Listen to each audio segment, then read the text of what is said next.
What's up, guys? We're here. Oh my gosh. The new 80s revolution. Chris Seaver, I'm Jason Nupp. Welcome to the new and improved Nerd Cave. Look at this. What has happened to my room? It's been transformed. I think Doc Brown came back, told us what was up, gave us some schematics, and said, follow! And we followed. We followed it. Look at what we have created for you guys. We are here. It is our premiere episode, or as they would call it, a pilot episode. Yeah. This is episode number 1 of the new 80s revolution. We are here. It is happening tonight. Oh, I'm feeling pretty good. Are you comfy? Oh, I got my... This is... Yeah, man, got my jammies on.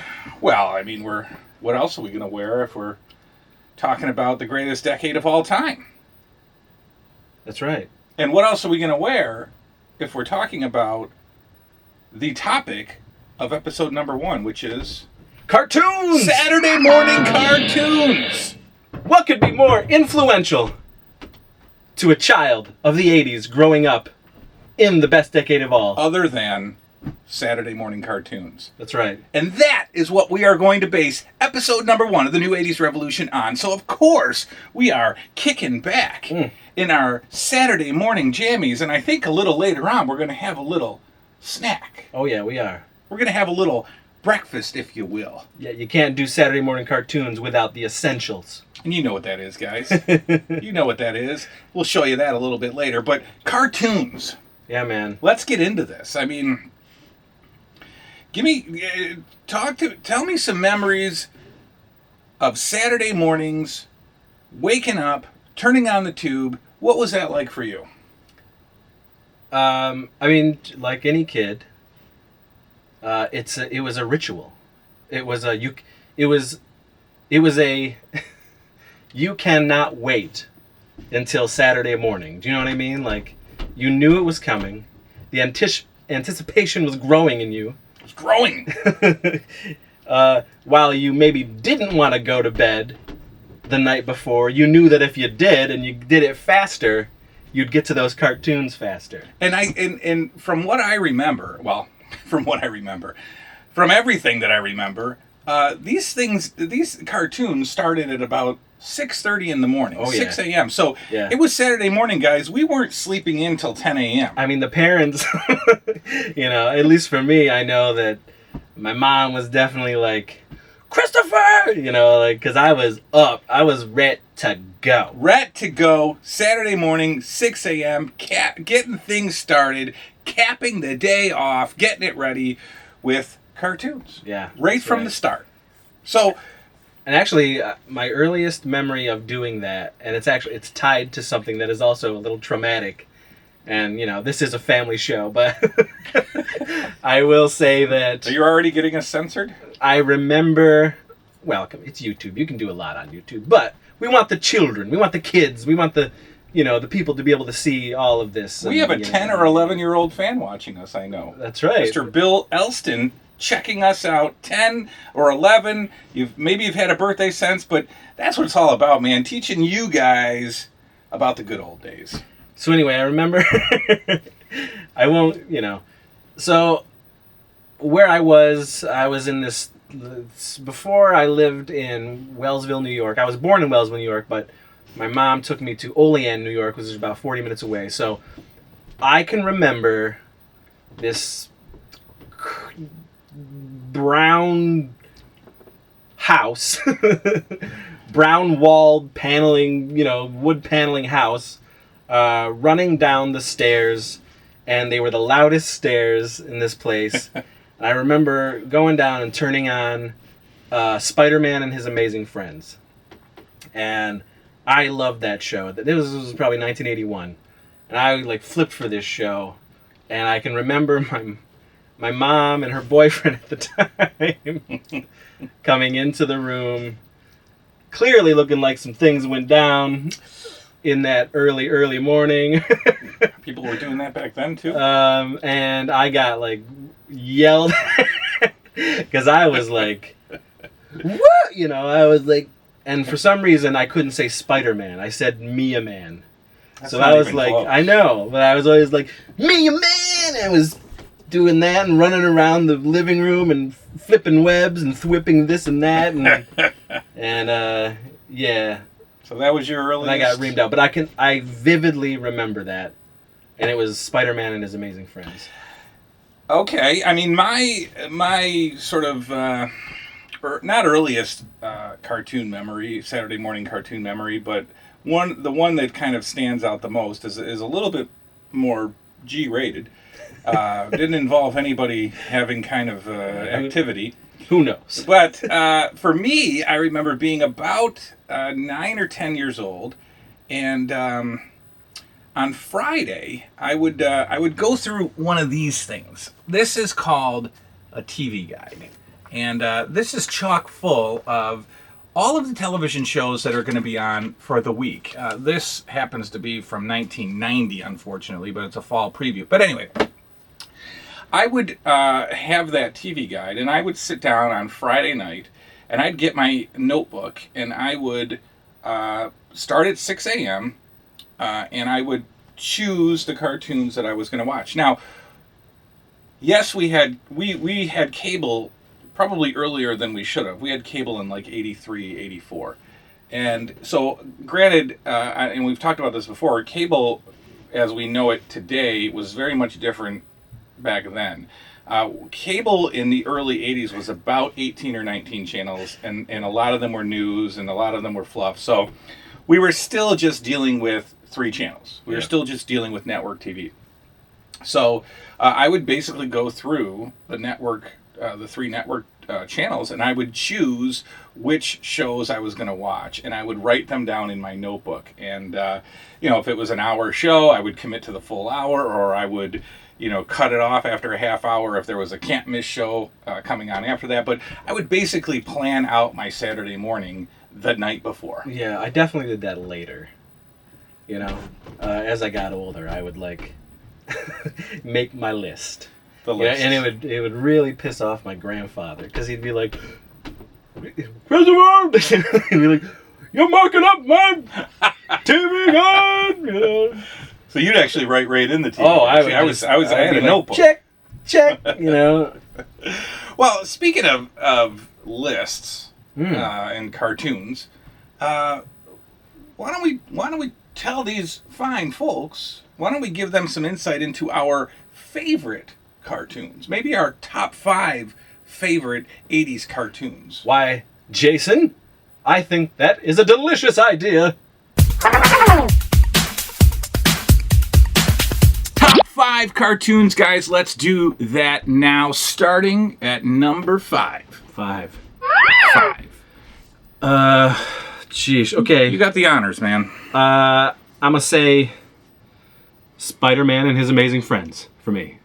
Now, let's also say that while these are top 5 cartoons that we sort of hold dear or remember or really have like a special place in our farts, we liked mini cartoons growing up. Nice. And that goes without saying. yeah, so I did kind of write down like honorable mentions, and I will mention them because You have to mention they're them. good, and I would expect down the road we will do other cartoon episodes because there's so much to get into. We will, the ones that we're talking about today are obviously ones that we chose that are near and dear. I mean, the whole point was to do a top 5. Yeah. But later on down the road, we can talk about,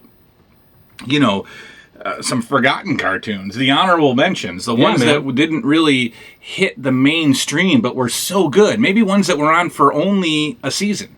And a couple come to mind, like Popples and Popples and My Pet Monster, 1 season, but awesome cartoons. So my 5, Spider-Man and His Amazing Friends. Spider-Man was my go-to superhero growing up. I loved Marvel Comics. I still do to this day. Nothing against DC. I do like Batman. And I did watch Super Friends. But Spider-Man and His Amazing Friends, I love the theme song. I love the sound effects and the action. Iceman making his ice bridge as he's gliding along, as he's doing it. That's my number 5. Number 5, Spider-Man and His Amazing Friends. Excellent. Number 5 for me, and it's kind of strange that we're talking about Saturday morning cartoons, and my number 5 pick is actually not a Saturday morning cartoon. Or at least it wasn't when I started watching it. I don't really know if it started off originally as a Saturday morning cartoon or if it was always on at 4 p.m. weekdays after school on Fox. I'm talking about DuckTales. DuckTales for me started, I know it started around 86. But DuckTales was an ABC. It was on ABC first. Okay, so when it was on ABC in 86, I was passing it by. I became a fan of the show when it was on after school, again at 4 p.m. on Fox. And it represented a different, it was kind of a transitioning era for me. I mean, I started watching DuckTales probably on Fox in about 88 or so. And I was into wrestling, and I'm coming home after school, and for some reason I was just drawn to this cartoon after school. So it obviously became an after school ritual. I feel like most of us were. You know what I mean? It didn't matter like our age. I certainly didn't care because I'm still a child. I'm 40 years old and still a child. But like I never had that weird like I'm 12, 13, 14 and I can't watch this stuff anymore. Like no, I still did. So I definitely watched DuckTales. Right, because in 88 I was 12. Yeah, and DuckTales was definitely a part of that after school block of cartoons that I think all of us watched. Well, we can all relate to, if you were a DuckTales fan, then you started becoming introduced to Chip and Dale Rescue Rangers. Which I didn't like, actually. And Darkwing Duck. It's funny, because I didn't like any of that stuff. No Tailspin, kidding. None of that stuff. I did like DuckTales, but I think I did catch DuckTales when it was on Saturday mornings on ABC. Yeah, see, I didn't at all. And then caught it again when it was on after school. In fact, to me, and again, I pride myself on remembering the details of this stuff, but I don't actually recall DuckTales being on Saturday mornings. So it came into my life after school, 4 p.m. on Fox. DuckTales is my number 5 choice. My number 5 choice. Okay. Number 4. So number 4. Let's do this. My number 4 is going to be Mask. Mask. Yes. Mask. I mean, Mask was right up there to me with the whole. It was like a holy trinity, I think, for kids, with G.I. Joe, Transformers, and then Mask. Like Mask was like Kenner's way of sort of competing with Hasbro. With their G.I. Joe and Transformer lines, and kind of putting them together in a way, like taking putting them together. Strategical, action team with transforming vehicles of some kind, even though the vehicles transformed into other type of vehicles or weapons. Yeah, but you can definitely see the crossover. Yeah, just like you said, they're taking the best of those two really popular concepts and combining them into one. Yeah, Mask, I mean, that was pretty special. And to this day now, Hasbro owns all the Kenner line, so they are intertwining all of that. It's Mask, it's Visionaries, it's Transformers, G.I. Joe, and they've made this big comic crossover series that I haven't read the crossover series, but I have read the new Mask. Okay.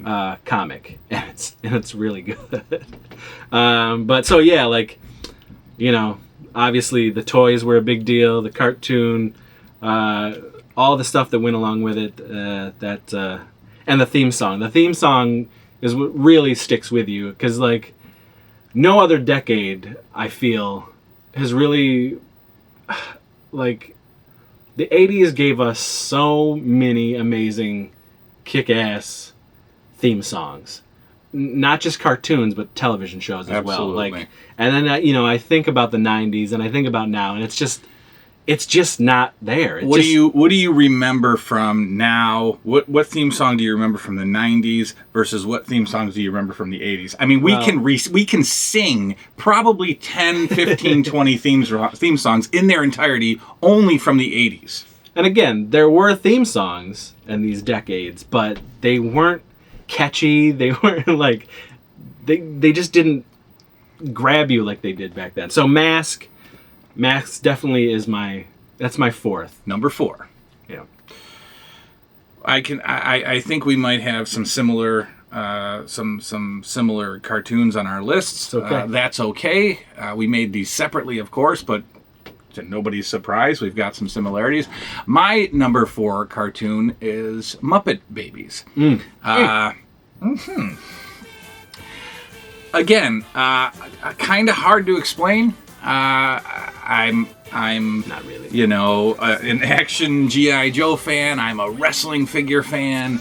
And the Muppet Babies, I mean, these infantized versions of the Muppet characters, Miss Piggy and Kermit and Gonzo and Fozzie and Scooter and all sort of toddlers living in their playroom, I guess it was. Of course, being guided or watched by a pair of legs. Nanny. You never saw her from the knees up, but she had a voice. And oh, that voice. And if you know what we're talking about, of course, you know that Nanny was played by Barbara Billingsley, who was, of course, June Cleaver in my favorite all-time show, Leave It to Beaver.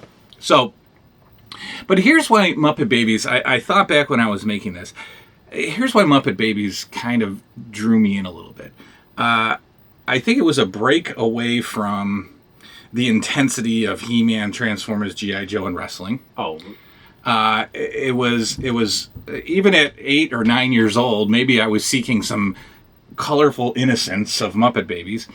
And like me as a child, the Muppet Babies never left their room. And so I could relate because I had so much stuff to do in my own room that I didn't really have to leave my room. And so Muppet Babies is, basically the baby Muppets go on little make-believe adventures, and they sort of it's a really kind of innovative cartoon too, because there's a lot of live action thrown in, and in fact that's why it doesn't have an official DVD release yet. Because and they would do it would be like the Muppets version of whatever Indiana movie. Jones, Star Wars. They did a whole Star Wars episode, and it was just cool. And it was, and it's kind of strange because it was almost like retro at the time, because it was bringing in, it was pairing up with modern movies, of the time. Yeah. And bringing them to and it was just cool. Like I said, a lot of adventures, and I just dug it. I to this day, I only own a boot version of Muppet Babies, but I love that cartoon. I can watch that cartoon today. So, my number 3, Muppet Babies. Copycat. I mean, everything you said is, I love this show. I love it to this day. It's been a part of the Saturday morning sleepovers that I do. It is a shame that there's no official release, but I feel like one day there will be. I think they'll get that figured all out. I mean, look at how long it took the Wonder Years. Yeah. And that finally came out. But I mean, the Muppet Babies I watched it from day one. Growing up, from a toddler on, I was entranced by the Muppets, like Sesame Street, everything Jim Henson did, everything he created, Dark Crystal, Labyrinth, all that stuff. To this day, I adore. I love Jim Henson. I love everything that he did. Frank Oz, all those guys, like, they were geniuses, and the Muppets they were it for me, man. So, and it was, a way, it was a spin-off of the one scene in The Muppets Take Manhattan where you got to see the Muppet Babies That's awesome. live action, and then wouldn't you know it, That's awesome. it shows up as a cartoon. Yeah. Yeah, I loved it so much. They even had, I remember one of my most prized possessions as a kid, and one that I actually don't have now, but I'm certainly going to have sooner than later, is the Muppet Babies Happy Meal. Oh my God, I loved them so much. I remember them so well, and recently I was looking on eBay, like seeing if I could get like a nice bundle of them, because I would get them, and I remember like if I ruined one of them, like specifically like I think it was Fozzie on a skateboard or whatever, or Kermit in a plane or one of those things. But I remember if I ruined it, I would flip out, and I had to have my grandma take me to see if I could re-get it again through the Happy Meals. Yeah. There was actually two versions, two releases, because, but like if you remember, the Bernstein Bears had similar Happy Meal releases with the 4 figures in a vehicle type thing. Yeah. And the first releases of the Muppet Babies Happy Meal is the one that means the most to me. It was actually Gonzo, I think, was riding a tricycle, and I think one of them was in a little red car. There might have been a skateboard involved, and I don't remember what Miss Piggy was riding. She might have been riding in a yellow car. RetroCon, folks. But those will be part of our lives very soon. Yeah. See, when we start talking about this stuff, and we get what I like to call the fever, I'll go buy these tonight now on eBay. They have to be purchased now. I will wait for retro. RetroCon. Yeah. Yeah. So that was Muppet Babies is my Babies. 3 for sure. All right, very good. Number 3, Muppet Babies. Number 3 for me is similar to my top choice, which I will get to. This cartoon, He-Man and the Masters of the Universe. I see a little similarity on your list. That's my 2. Very good. This is my 3. To me, He-Man and the Masters of the Universe was one of maybe the top 3 or 4 most iconic cartoon/toy lines of childhood of the 80s. Whether you were into it or not, it was iconic. Oh my gosh. I remember, to this day. Of course, when you talk about the 80s and you talk about cartoons and toys, He-Man comes up, period. Again, doesn't matter if you were into it or not. Its presence on TV was huge. Its presence in toy stores was huge. Star Wars, G.I. Joe, He-Man, Transformers, that really, captures the decade when it comes to toys and cartoons. And to me, I mean, He-Man, if you don't know, He-Man actually started producing toys in '83. So, this is before Transformers. This is really before G.I. Joe took off. This is certainly before wrestling figures. He-Man kind of started it all. Obviously, we had Star Wars in the late 70s and continued into the 80s, but He-Man... Didn't they start in 81? He-Man? The toys. I thought the toys came first, and then the cartoon was 83 or 84. We might have... Where's our research team on this one? Where? You! Guys, come on. I mean, what do you make us look bad here? Ghost Dad, what are you doing over there? You... Yeah, I feel like the toys came that early, 81. I we'll find out. I have a big ass Masters of the Universe history book at the house that I got for my 40th birthday. What am I doing? You Masters of the Universe fans, you can school us. I'm sure somebody in the comments is going to be like, no, it was 1981. Anyway. Everything that he was saying is true, though.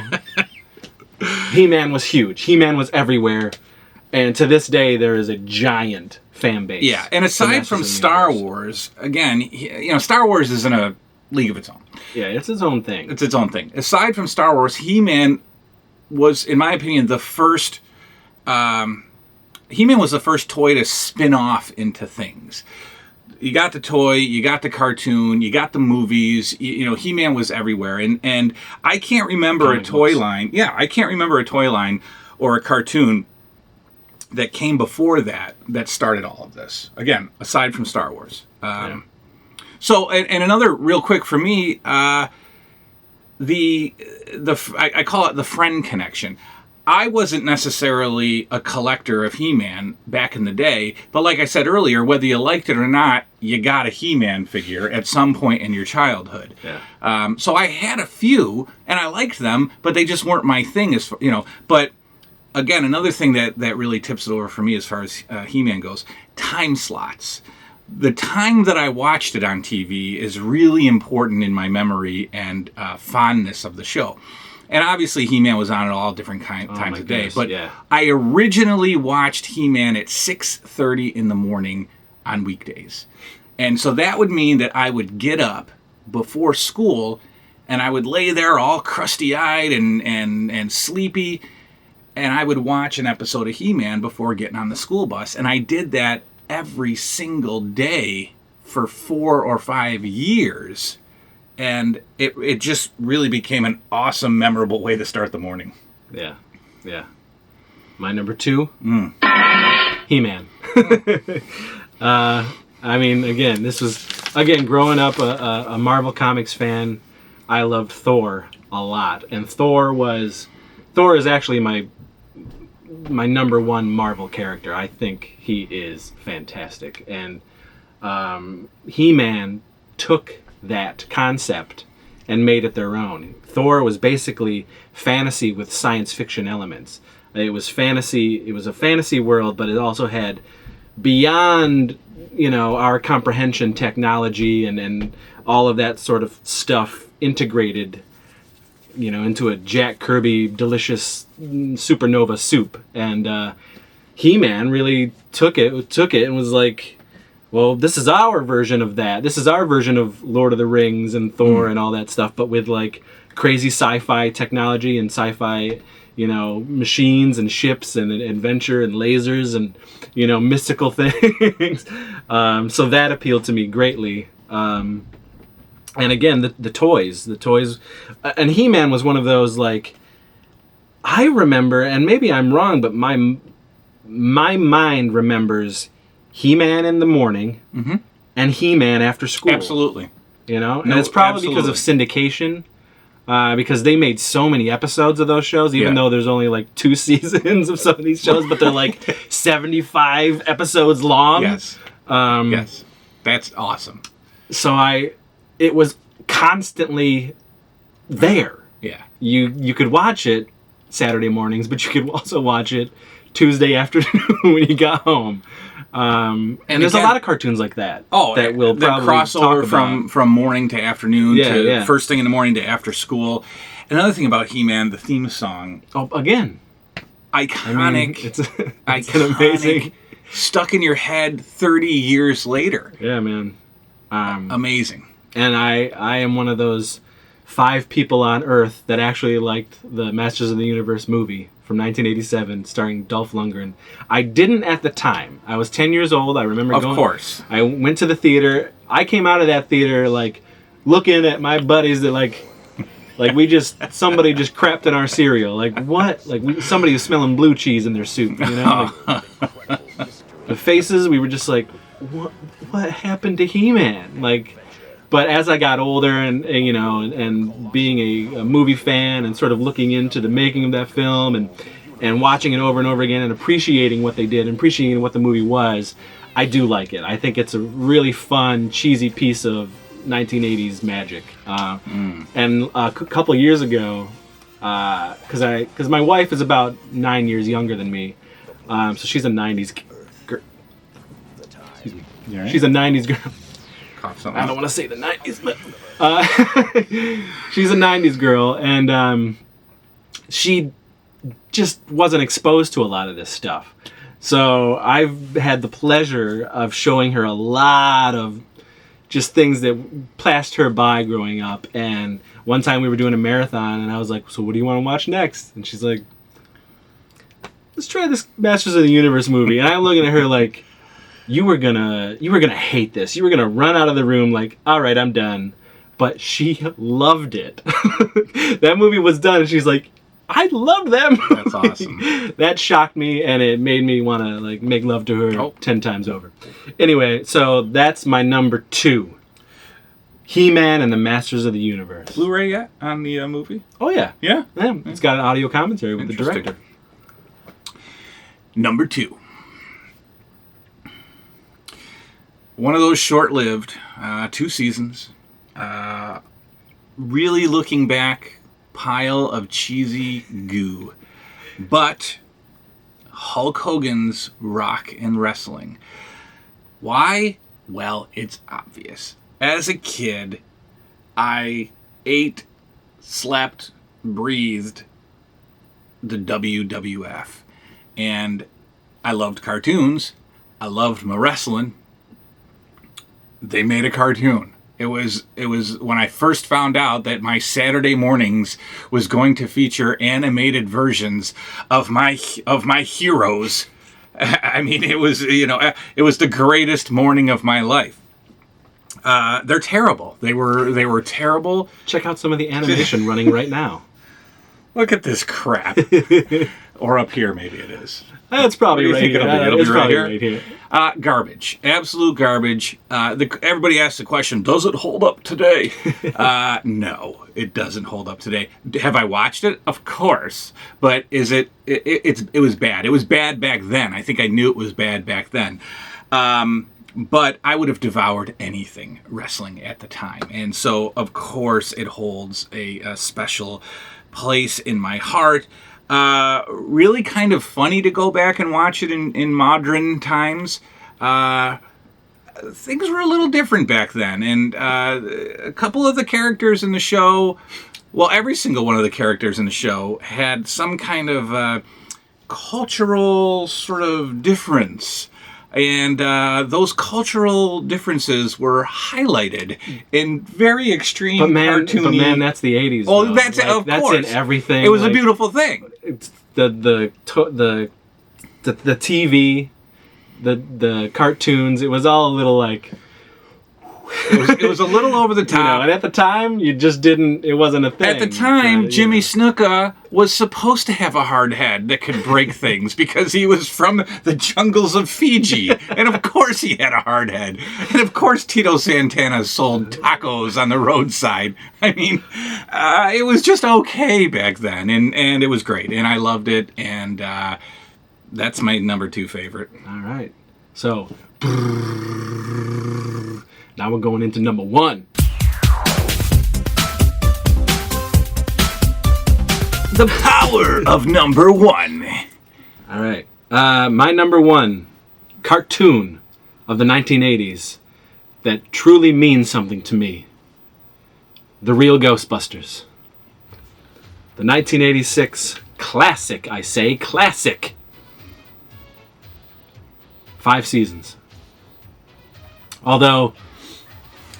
some of those were Slimer and the Real Ghostbusters. Yes. When they would do it would be like 15 minutes of a Ghostbusters tale, and then it would be 15 minutes of a Slimer tale. Yes. And that's how the comic books were too for a little bit. I mean, there was the Now comics that did the Real Ghostbusters, but there was also Slimer and the Real Ghostbusters comics, and it was a little bit of the Ghostbusters, but mostly Slimer. But anyway, that movie. Those 2 movies in particular are part of what shaped me as a human being. Ghostbusters was a giant deal for me growing up. In fact, I thought I was a Ghostbuster. Me and my friend Scott from up the street had our own Ghostbuster business. And we dressed up. We made our own proton packs. And my aunt... along with a bunch of her friends, thought it would be a real hoot to play a giant prank on me and my friend. And she set it up ahead of time, and she had somebody call the house saying, "Are the Ghostbusters there?" Oh, no.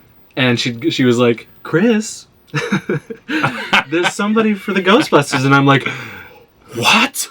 Really? Did you advertise this service? Oh, because we went around, like, we had, like, little sheets of paper. We were like, we're the Ghostbusters, and if you have any spirit problems, we'll take care of it. It's beautiful. So, so this lady is saying, oh, you know, our these were like a rich people place, and they had like an extra house in the back of their other house. Oh.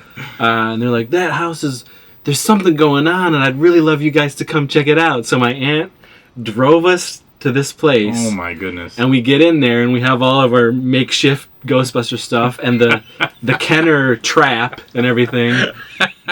And they had set up ahead of time. Believe me, this was set up weeks in advance. So we're going in there, and there is stuff flying off the walls. Things start shaking, like noises are heard. They had it all. I mean, it was a total set. Like, it was amazing. But I flipped out, and I ran. Oh. I booked it out of there, and I ran all the way to the hospital. And where this house was to the hospital was basically across town.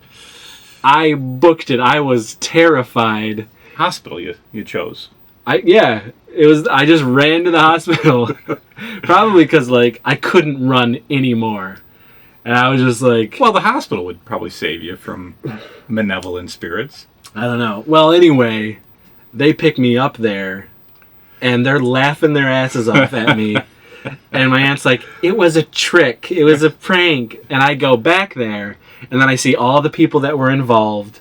And all the kids that were in on it and like laughing at me, clapping and stuff like that. But they had like cupcakes and all this stuff for us, and you know, they made it up to us. But wow, it was. I mean, wow, yeah. That's your aunt. I know. I don't know if that's horribly evil or lovingly clever. Yeah, I mean, I'll never forget it. Never forget it. But anyway, Ghostbusters, huge deal for me. The cartoon is. I still think one of the best written cartoons of the 80s. Does it hold up today? Yes. Absolutely. Yes, it does. I used to have the Time Life set that came in the firehouse. And you know, rent came a-calling, and I stupidly sold it at the time. But I've been, you know, recollecting it, you know, in the separate sets and everything. What disturbs me is that I, too, purchased I did not get the Firehouse version, and nowadays that has been gouged up to about $400. My goodness. But that was complete, and I believe since then there have been no complete releases of the Ghostbusters, and unfortunately they promoted and advertised and sold a complete set about a year ago that I was super excited about. And then when I actually purchased it, I realized that it was only 100 episodes. And it was short about 30. Yeah, I started collecting the tins when they re-released the series separately out of the box. It was still from Time Life, but you could get the tin box sets at like Walmart. Right. You know, and they were like $15 or whatever. And then I saw on Amazon that box that you got, and I was like, I'll just get this. But then I started reading up on it. I didn't. And I was like, wait a minute. So, anyway. I didn't read up on it. I have the set, and then I forget how it worked. Then they started releasing series. So my box set, I think, has, I don't know, seasons 1 through, or episodes up to 40 or something. Yeah. And then they released episode 41 to 50, and then they released episode 51 to 60. Yeah. And I got all those, but I'm still about 30 short. They haven't released the rest of the episodes. Fortunately for me, I have a bootleg version that I can kind of just sort of fill in the missing episodes. And for you folks that have Netflix, it's all on Netflix. It's all there, so I could watch those episodes if I wanted, but if you were a true nerd, Yeah. true geek, a true fan, like all of us, you want that tangible media. God. You want to have that in your collection. absolutely 100%. So if you love it, you'll eventually get it, like we will. We will, So. of course. I won't spend $400. No. That's out of the question. I mean, and it was expensive when I got it the first time, when it first came out. I've spent dumb amounts of money on crazy stuff, but I cannot justify $400. Not on one thing, not on one thing. No. But that's Ghostbusters, the real Ghostbusters. That's my number one. That is a not the Filmation Ghostbusters, which I also watched. which is also decent. It's decent. It's decent. No, this was the real Ghostbusters. The real Ghostbusters, your number one choice. That was my number one Great choice. Really great choice. The only reason that it is not on my list at all, and unfortunately not even on an honorable mention, is because I didn't watch it as a kid. I don't know why. I loved the movies. I didn't collect the toys. I did. I think at some point I just got so wrapped up in wrestling that I abandoned everything else. So, to be honest with you, a lot of this stuff, as I started getting into collecting and sort of going back in time, I'm not going to say that I saw for the first time, but I saw probably straight through for the first time. Like, I've just recently completed watching He-Man from start to finish. That's probably the first time I've ever done that. And I just finished watching Teenage Mutant Ninja Turtles from start to finish. Again, probably the first time I've ever done that. So a lot of these things I was only watching in passing as a kid because I was so zoned into wrestling. Yeah, and when you were a kid, you probably weren't like, there's more to the world than just wrestling. No. And as an adult, you can be like, you know what, I'm going to open up my love for things and bring it all back in. I mean, I can tell you right now that I have probably never seen a complete episode of the Transformers. The cartoon? Yeah. Well, let me say this. Back then, yeah, you probably would have loved it. Now, well, I have it, and I love the Transformers, but man, that cartoon does not hold up. And I'm going to get a lot of people who are like, what are you talking about? I love the Transformers. It's the greatest thing ever. Come on. You got your 80s childhood rosy glasses on, goggles on. Which we often have as well. Yeah, but I also know when something's shit. And this was Transformers is bad. And I had it, because I did when they first came out on DVD. I grabbed those up, man, because I was like, oh my god, DVD, Transformers, yes. And then watching them with my son as he was growing up. My son loved them. Well, of course. I was just like, whoo, whoo. And it happens. There's things like that. I'm looking forward to actually watching them and you can give it a try. You'll see. Happens. You'll see. So, the concept is still an amazing concept. Yes. And I never played with a Transformer toy ever. Oh, I definitely did. That was definitely one of the toys that I loved. My number one. My number one. And I think it's owned pretty tightly by people, so it might not be right here. But G.I. Joe. G.I. Joe. It's in my honorable mention. Oh, man. I mean, again, nothing captures an entire childhood cartoon/toy experience more than G.I. Joe. This cartoon, again, was everywhere. I mean, G.I. Joe morning and afternoon was a boy toy sort of. Most kids, most guys in my age group at the time, in my class or whatever, either you were a diehard fan or you were a sideline fan, but you were a fan. I didn't know anybody who wasn't into G.I. Joe at the time. But on the action figure side, I didn't really have a ton of interest in the figures. Again, I was so engrossed with wrestling, but G.I. Joe was all over my TV as a child. I really got into it when they brought in Sergeant Slaughter, who of course was a wrestler. The villains, I mean, what more iconic villain? You got Skeletor and you got Cobra Commander. And then later on you got this Destro character who is just awesome, and it was an awesome action figure. I didn't need to have the action figures because I had so many friends and sub-friends who loved G.I. Joe. In fact, my best friend from, this era, early on, 8, 9, 10, 11 years old, was one of the biggest G.I. Joe collectors that I'd ever seen. And, so anytime I would go over there, I could sort of live through him and just enjoy the toys. And this was a guy that wouldn't have them like in a box under his bed. I mean, he had them, he would, he had them set up in like war scenes in his basement. Like he created this whole little G.I. Joe world. I mean, it's so deep. You've got so many figures. You've got so many weapons. You've got so many vehicles. And you've got, to me, one of the best cartoons ever produced. Again, such an iconic presence on TV. The theme song, again, we're talking about theme songs.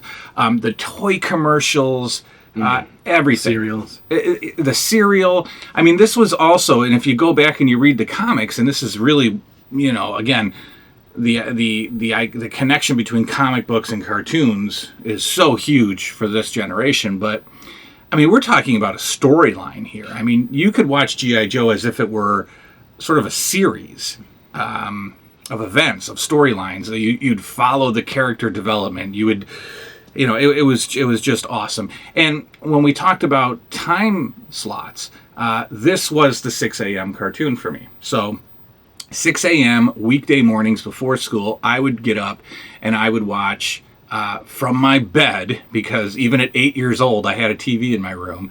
I would watch an episode of G.I. Joe, followed by an episode of He-Man, and it's burned into my brain. So, yeah, I liked G.I. Joe, but I wasn't a huge G.I. Joe fan. And I kind of only had, toy-wise, I kind of only had what I gravitated to in the cartoon. Mm-hmm. So the Dreadnoughts were like the huge thing for me. Those guys. That was big for me. And like you said, I had a friend, his name was Greg Martin. This dude's bedroom is kind of like your wrestling collection. Yeah. But his was G.I. Joe. Yeah. You walked in there and the USS flag was there. Oh, everything was there. He had everything. And so one part of the room would be all G.I. Joe and the other part of the room was like Transformers. I mean, Greg had it all. So it's like, I kind of didn't need to have any of it, because if I went to hang out with Greg, we would just play with G.I. Joe and Transformers and Star Wars, and like all together they would like melee. Exactly. So that's how I felt about them too. I mean, so I never hated it. I did watch it, but it wasn't like it didn't like catch me like the other stuff did. Well, like I said, there's except the Dreadnoughts, of course. So now I know what to get you for Christmas. No. Now I know what to get you for Christmas. So I mean that's it. G.I. Joe.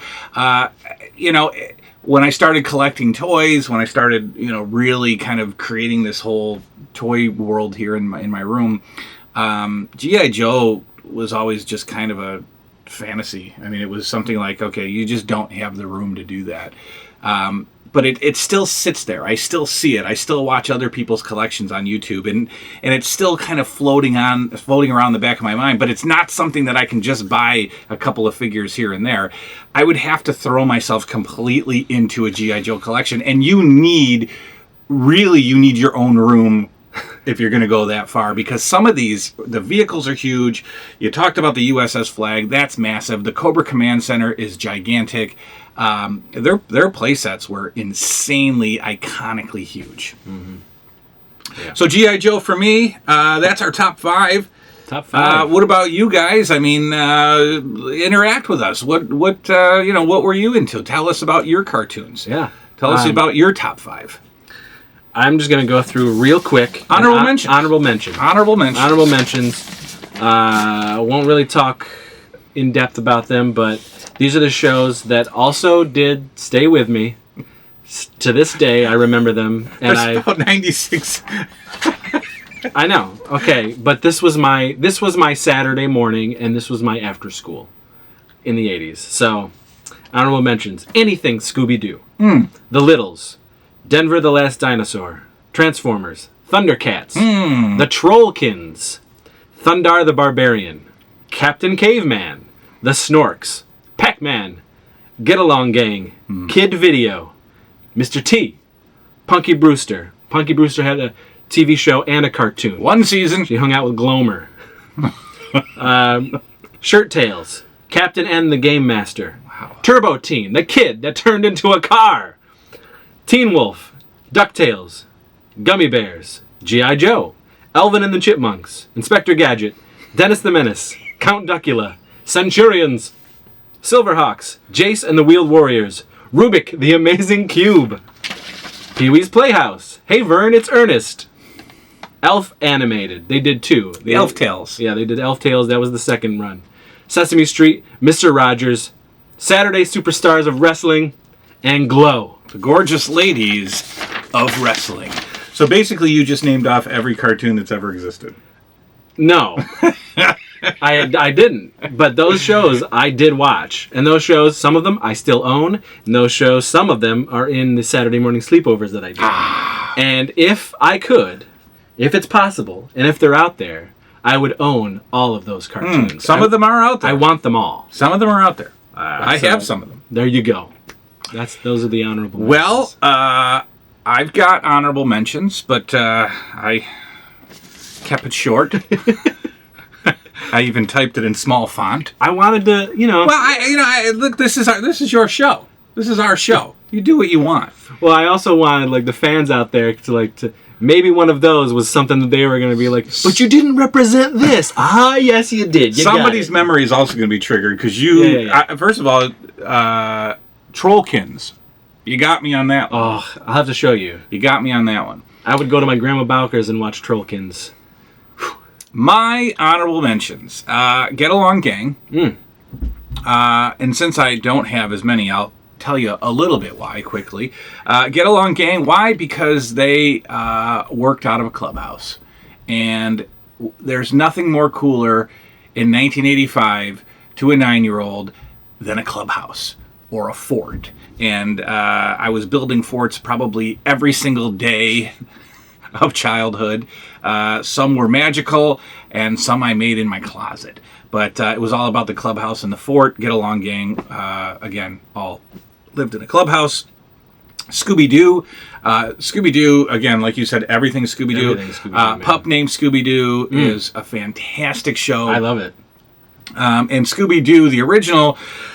You talk about time slots. I don't think Scooby-Doo had a time slot. I think there was like a Scooby-Doo channel. Yeah, it was it was everywhere. Scooby-Doo was just always on. And so it's brilliant. I mean, it's a fantastic cartoon. I mean, I'm a Hanna-Barbarian for sure. Yeah, I mean the guest spots on Scooby-Doo, Vincent Price, I mean just awesome. Harlem Globetrotters. I mean, Scooby-Doo is fantastic. Tom and Jerry. You didn't mention Tom and Jerry. Yeah, I'm not. I know Tom and Jerry. My son growing up liked Tom and Jerry. I never was a Tom and Jerry. For me, again, it was the same with Looney Tunes. I never was a big.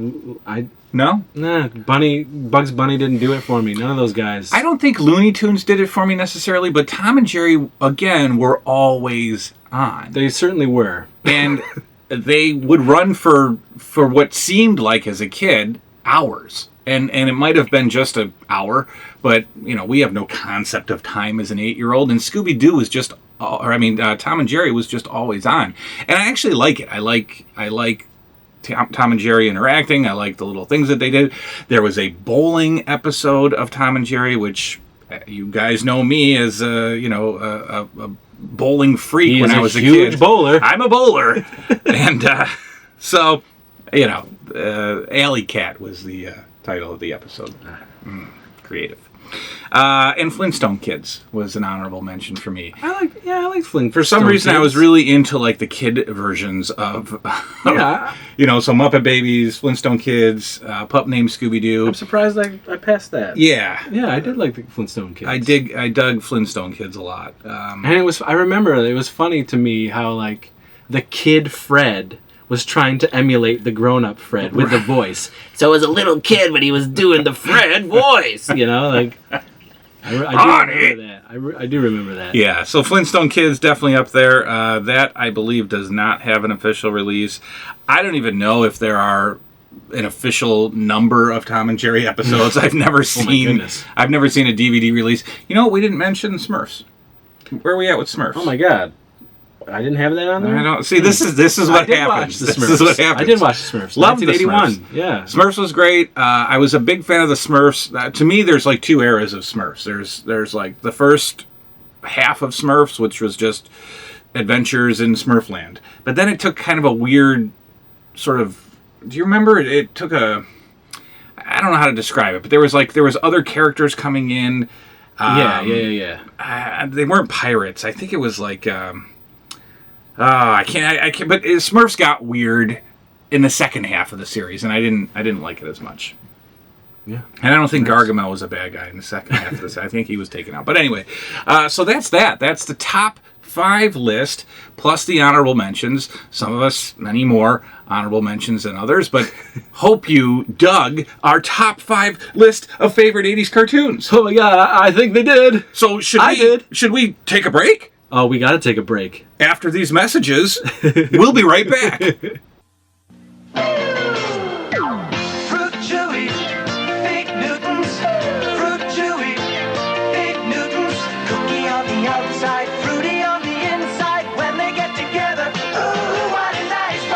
Now, Fruit Chewy Nabisco Apple Bars with chunks of real apple. Apple cookie-licious. Nabisco Apple Bars. They're Fruit Chewy. Nabisco. We are back. And, all of this chat about cartoons has got me feeling a little hungry. Yeah, I'm a bit peckish, for sure. Now, I don't know about you, but if I'm talking about Saturday morning cartoons, the only thing I feels like eating is some cereal. You're damn right. So, we just talked about our top 5 favorite cartoons. Why don't we tell these guys maybe a couple of our favorite cereals, and maybe I got a couple bowls here, and what? I got some milk, and we just might eat some of our favorite cereals right here on the new 80s Revolution. Did you do this? Oh my god. Orko, you wily wizard, you. Out of here. What the heck is that guy? Cut it out. All right. I'll tell you. Went first with. Go ahead. So I'll tell you right here. Captain Crunch kicked all kinds of butt, but there isn't a kid on the planet that doesn't like him some peanut butter. So when you took the joy, the beauty of peanut butter, and you mixed it with Captain Crunch, and you got yourself some peanut butter crunch, this was off the charts on every single grocery list, every week in my house, in my belly, every Saturday morning. Think I'll pour myself a bowl right now. Yeah, you got to do that. You got to bring back that magic. And you, sir. All right, so look at him. One of the cereals that is still around today, like Captain Crunch, that I ate up like crazy back in the day, was Fruity Pebbles. Now, I grabbed, as I was preparing for this, I wasn't really paying attention too much. I was grabbing from the shelf. I saw the Fruity Pebble logo, grabbed the Fruity Pebbles, and got home and saw that it was the new Marshmallow Fruity Pebbles. Right, because the iconic Fruity Pebbles blue box didn't tip you off. Well, again, I saw the logo. I wasn't paying attention. My mind was on this show, Fine. Jason. I don't. My mind was elsewhere. I'm out of line. So I would assume that it's the same thing, but with marshmallows. Let's find out. So, how do Fruity Pebbles taste with marshmallows? They don't want me to open up. They don't want me to tempt fate. That's interesting. That's strong. That's like those are Fruity Pebbles with large marshmallows. It's as if. Let me do the honors. Oh, thank you.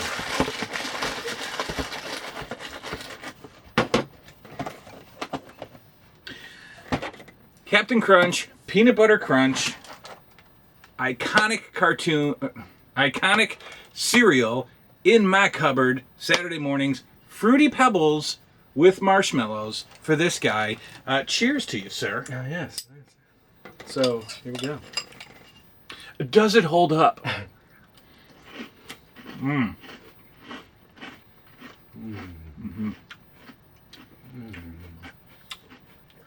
feel like watching some Ghostbusters. Funny thing about cereal, it instantly takes you back to that time period of your life when you would just sit in front of the TV for 6 hours. You know, you knew tuning in to our show, knowing us a little bit prior, knowing me way prior to the show, knowing us as a team a little bit prior to the show, you knew that if anybody could talk in-depthly about cereal, it's us.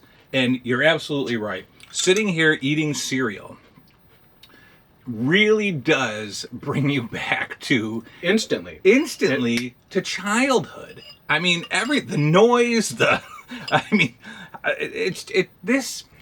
it just doesn't get it. And here's the sad part. There's going to be people who are not of our generation watching this going, guys, what's the big deal? It's cereal. Yeah, I eat cereal every morning. Yeah, you do. But you know what? It's just not the same. It's the nostalgia, man. Mm-hmm. Or as my good friend Andrew would say, nostalgia. And the answer to, does it hold up?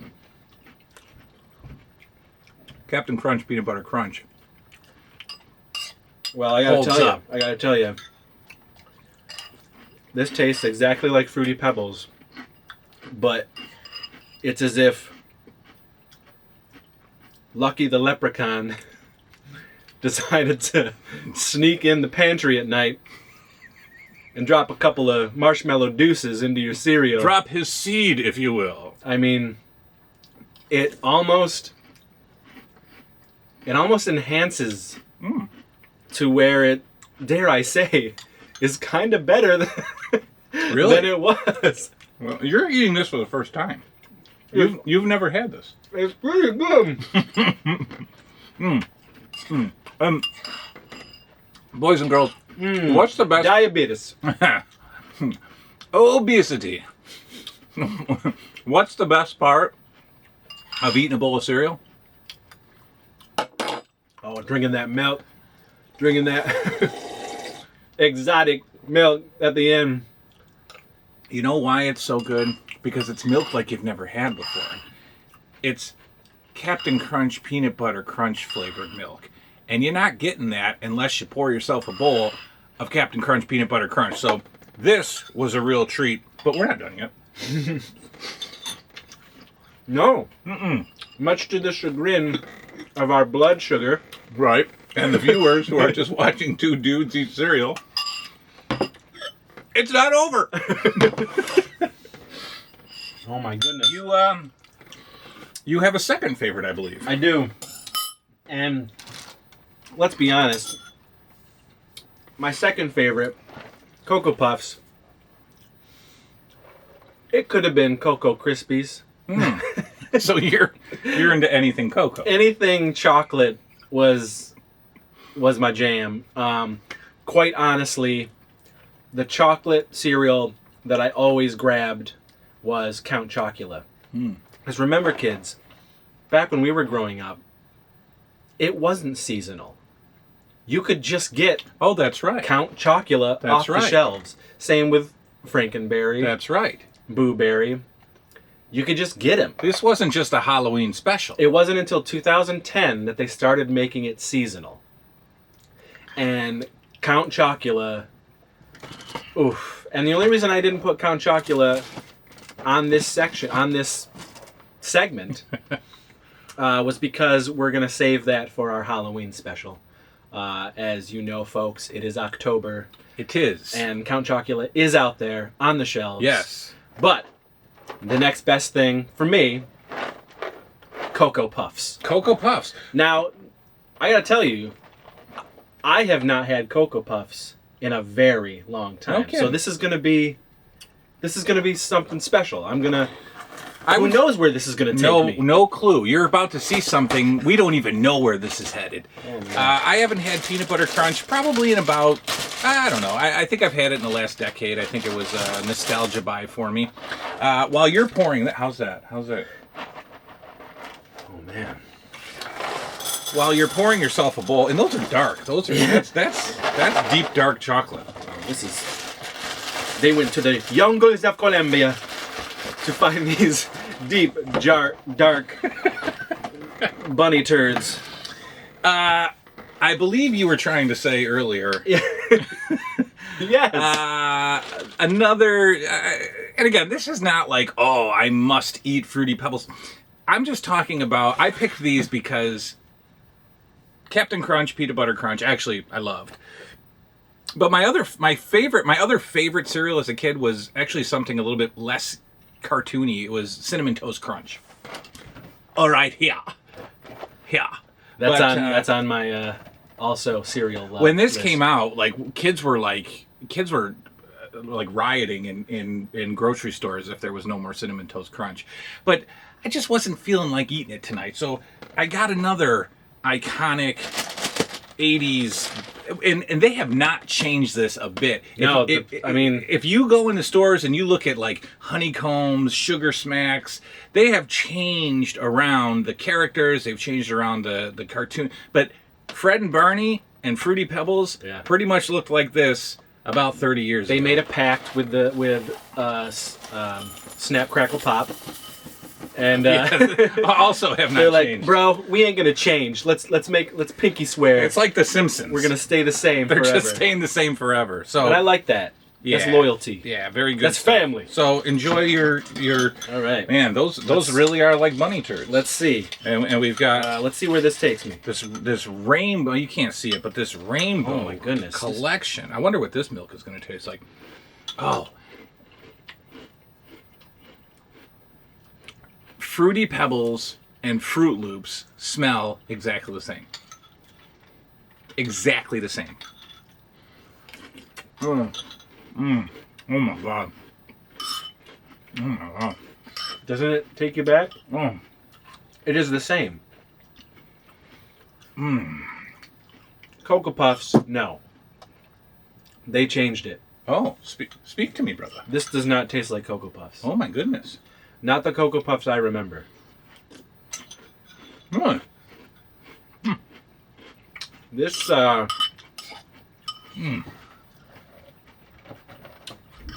yeah, they changed it. They did something. I mean, it's fine, but I gotta admit, I was expecting to go back to, sitting in front of the TV. Didn't do it. No, this is new. No kidding. This is modern. Interesting. Well, we don't like margarine. No, I like some margarine, but Todd doesn't like margarine. But no, ain't no man gonna take margarine and remove him. This, it's fine. I ain't gonna brush it out of bed, but the flavor is different. That's a shame. As a nostalgia hound and a 80s obsessed person, you want everything to stay the same. Look what that box says. What's that? I think we found our answer right there. Yeah. There's no high fructose corn syrup, no colors from artificial sources, and no artificial flavors. And there you have no Cocoa Puffs. Sorry, folks, it does not taste the same. Well, however, to the contrary, Fruity Pebbles does indeed taste the same. I'll tell you what. These are incredible. I don't know if you've had Fruity Pebbles lately, but these are magical. These are going to get eaten every morning now. Here's a list of other cereals that I loved and that I still like, that are still on the shelves, but some of these, they're not around anymore. Might even see some down here. Maybe. All right. Cinnamon Toast Crunch, Honeycombs, Cocoa Pebbles, Cocoa Krispies, Lucky Charms, Kawookie Crisp, Trix, For kids. Count Chocula. Now, the stuff that really, I wish they still made. C-3POs. E.T., which was a delicious peanut butter. Gremlins. The Ralston Real Ghostbusters. The Ralston Teenage Mutant Ninja Turtles. the Ralston Nintendo, which was split. You got the Nintendo Super Mario's on one side, and you got Zelda on the other side. Amazing. The same box, folks. Smurfberry Crunch, which had one of the most unique cereal flavors. I have not. They don't make this cereal, Smurfberry Crunch, but in my head, in my taste buds, in my body, I can still mentally taste Smurfberry Crunch, and man, it is delicious. Then we had the Frosted Flakes, which is sort of what my parents or my grandparents would fling on me when they would like, you gotta stop eating all that sugar. So they'd fling Frosted Flakes. They'd fling friggin' Raisin Bran on me. Things like that. But of course I remember it. And then Mr. T. Mr. T. And what was where did Mr. T cereal make its Hollywood debut? Pee-wee's Big Adventure. Come on. Tim Burton's first film. Danny Elfman's first film score. I can't stop eating. Hey, that's good. Well, All right, folks. there you have it, boys and girls. What would be a discussion about Saturday morning cartoons without your two boys eating some Saturday morning cereal? Fruity Pebbles, Peanut Butter Crunch. Pass the test. Man, Holds up. I think it's time for another commercial break. Cocoa Puffs didn't hold up so much. No, to heck with Cocoa Puffs, the new Cocoa Puffs. Parents, man-children, don't get it for your kids. It's not the same. It ain't the same. Get the Fruity Pebbles, get the Cocoa Yes. Pebbles. We're going to go to another commercial break. Enjoy this. We're going to eat some more cereal. See you in a minute. He'll fight for freedom wherever there's trouble. G.I. Joe is there.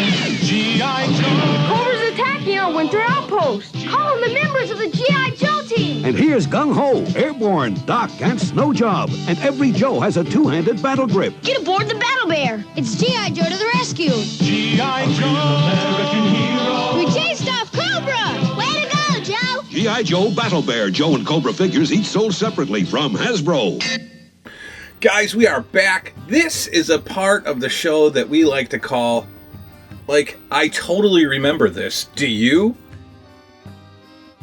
There was this pretty creative toy in the 80s called Mad Balls. And Mad Balls actually made it to the small screen, not as part of a regular Saturday morning cartoon, but let's let this video speak for itself. I totally remember Mad Balls. Do you?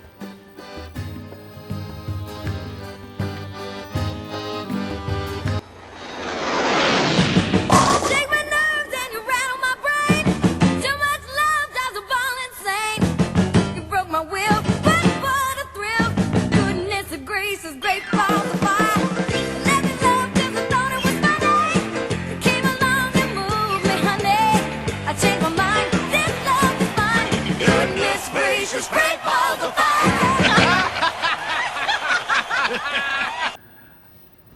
I totally remember Mad Balls. You do too. Oh my gosh. They just threw up on our table. Mad Balls? Where did these things come from? Well, in a little bit, you're going to see where these things came from. But these are re-release Mad Balls. Mad Balls have come back to life and are in stores today. And we just thought it was absolutely necessary to grab a couple for you guys to check out and enjoy. That's right.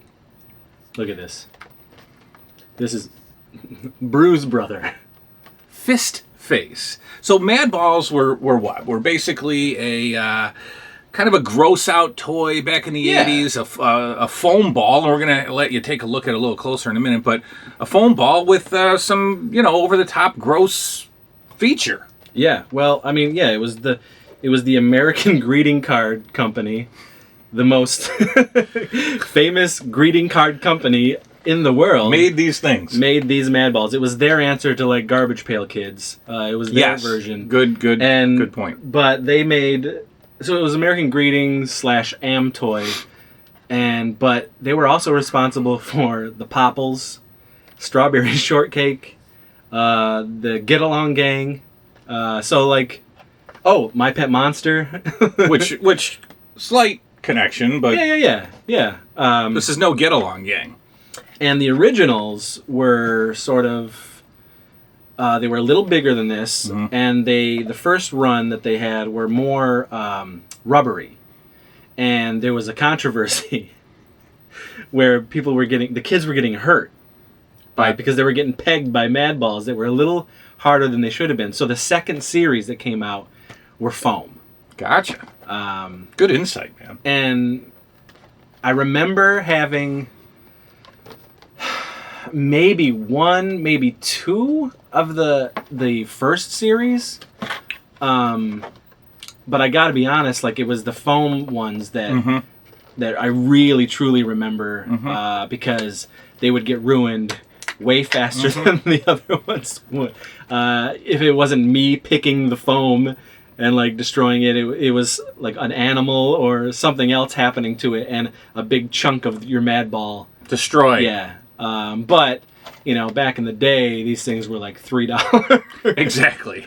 And how much are they today? Well, these the newer run are like $9.99, and this was American Greetings coupled with Art Asylum. They came back in 2006, and this is like series 2 of the newer. Because series 1 they tried to. It was a reminiscent look and feeling from the series 1 of the 80s. In 2016, they coupled with another company called Just Play, and then 2017, Kid Robot and American Greetings to do another series.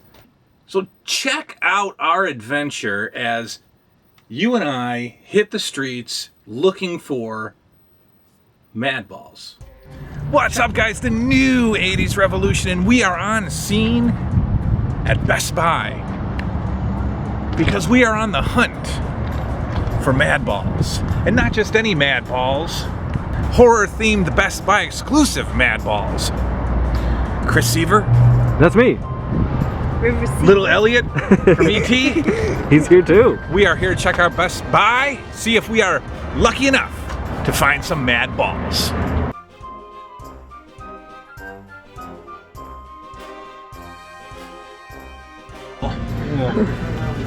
I'm not seeing any mad balls. No.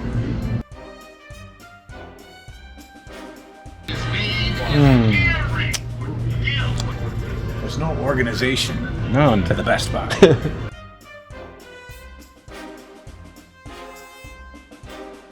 Nope. I've got bad news. I found the mad balls. Wait. I found the section where mad balls are supposed to be.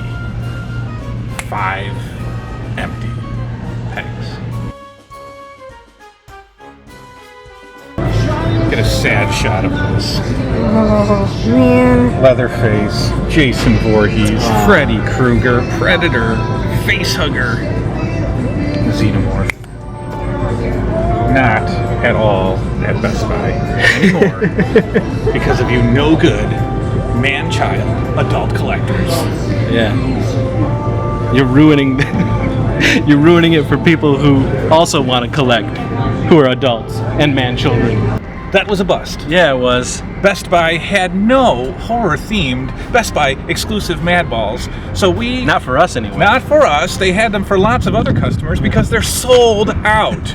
So we have decided to dry our tears, count our losses, and come to Target to find a non-horror themed mad ball for your viewing pleasure. That's right. That is right, isn't it? Yeah, let's go. Let's do this! Here we are. We have mad balls. Yeah, we got this is series 2. Swine Sucker. Fist Face. Lock Lips. The Bruise Brother. Bruise Brother. Buzz Off. That's a little Yeah. He-Man-esque. Buzz Off. Oh no, that's Is that turtle-esque? That kind of reminds me of the Baxter Stockman turtle face. That's pretty cool, actually. Yeah. So we found the mad At least we got some mad balls. So there you go. You see, you saw how difficult it was to find these Best Buy exclusive horror mad balls, but you did see us having a little fun in Target, picking up the 2017 version of the 1985 Mad Balls. Yeah. But wait. But we don't fail. No. We were able to hunt down these Best Buy exclusive horror and sci-fi Mad Ball exclusives. Check this out.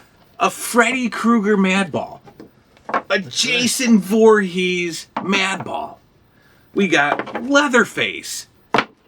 And another. We got another Jason Oh, yeah, Voorhees. this is Freddy. We got Freddy Krueger. So we won't be defeated. Oh no. Yes. We have both added American Greetings, Kid Robot, Kid Robot. and NECA.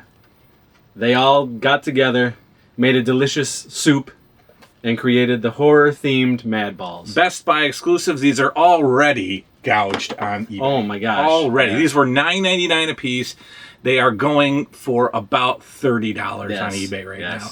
Which is wrong, guys. It's wrong. You gougers, you know what you're doing. You know what you're doing. We are not fans of you. Let's take another break. Yeah, let's do And another commercial we'll break. come back and kind of just wrap this thing up. I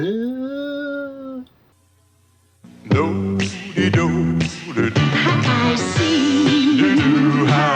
It tastes so wonderfully. And all that vitamin C. That's why you love High C. High C fruit drinks are so cool, so delicious, and come in so many real fruit flavors. That's why you love High C.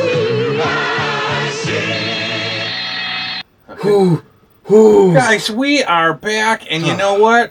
We're done. Yeah. I'm kind of exhausted. Yeah. This was pretty awesome. First episode in the books, my friend. In the books, in the can, as they say. Yeah. And you guys are watching this. We are headed to RetroCon, but let's talk. So, cartoons, man. Like I said, when you talk about the 80s, when you talk about being an 80s kid, you cannot get out of that conversation without reminiscing about cartoons. That's right. How special they were to us. And we did that for you guys tonight. Hope you enjoyed it. Yeah, it's a shame because I feel like the youth of today, 2 youths. they just don't know how good we had it. But we're going to make sure that we bring you as close to living that decade again that we can. We're going to educate and bring you guys back to get you inside our heads and bring you back to our generation. And hopefully there's someone watching us that's like, 15, 11, 12 in that age area, and they say, these guys talked about this, this, and this. I'm going to do my own Saturday morning, and they're going to create their own memories and try to watch some of the stuff that we talked about. And man, wouldn't that be great? Oh man, like I told you, we've Hearing already some got stories. I already know that we've got a couple of kids out there that are way younger than they should be knowing about the 80s, and we want to hear your stories. We want to hear from you guys. Where are we headed with this thing? What is coming up next? Oh man, well, I mean, we're about to go into RetroCon. Yes. This episode is dropping the night before we head to RetroCon, and then that footage will be shown on our next episode, the second epised of the new 80s Revolution, the Halloween-themed episode. It will be spooky, I believe. That's right. It will be frightful. That's right. Wait and see. And then right after that one drops, we're headed into Chiller Theater. So, we got that going on. Lots of fun, awesome stuff to come. We had a blast doing this. We hope that you guys enjoyed it. We hoped it was worth the wait. Yes. We hope you liked the direction this is going in. Give us your feedback. Give us your thoughts. Give us some show ideas. If we like your suggestion, we'll take it. If we don't, we'll block you from the channel, and you'll never be able to watch us again. But and the show is just going to keep getting better. The quality is going to go up. Wait until you see the second episode. Oh, second episode. We've got a little something special I like to call an intro. Yeah, yes. We will be able to shoot the intro that we wanted. The quality will be up. Everything is, it's just going to keep growing, folks, and we want you to help us grow and grow the community of the New 80s Revolution. And remember, we talked about bringing this thing to you. I mean, we've got some crazy ideas going forward. How big this gets, who knows? Yeah. We want to get in our cars. We want to bring the camera to you. We want you to talk to us about your collections, and we'll come to you. Let's film your nerd cave. Let's film your room. We got so many ideas for this channel. This is going crazy. I can't wait to see where this goes. Yeah. So spread the word. Yeah, please, guys. Make sure you like the video, comment on the video, share the video, and subscribe. Tell your buddies. Tell your homies. You know, who cares if they grew up in the 90s or the 2000s? You say, hey, man, these guys are legit. They know what they're talking about. And you just might learn something, and you just might leave that video going, you know what?